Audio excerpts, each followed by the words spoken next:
Եկին գնալով տեսքի է գալիս, մենք քաղաքապետարանի հետ պայմանավորվածություն ունենք համատեղ ուժերով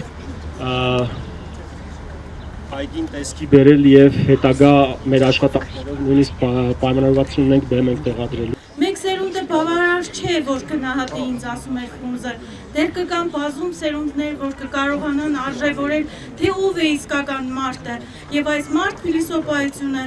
իրոք արժանի է մեծ արվեստագետի այս մեծարման պահին, որտեղ մենք մեծ սիրով կարողացանք ընդունել որպես Ֆրունզին հրաշագեղ մարդ, իր հոգու ամենայն վսեմությամբ։ Փոքրիկ հիշել Եղիշե Չարենցի ամենավերջին բանաստեղծությունը, որ գրել է Պանդում,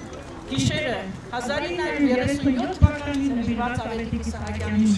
որքան գնում, այնքան խոնար, այնքան անհուն եւ այնքան ջերմ, ես խոնարհում եմ քո առաջ, եւ սեր, եւ սիրտ, եւ կանաչ։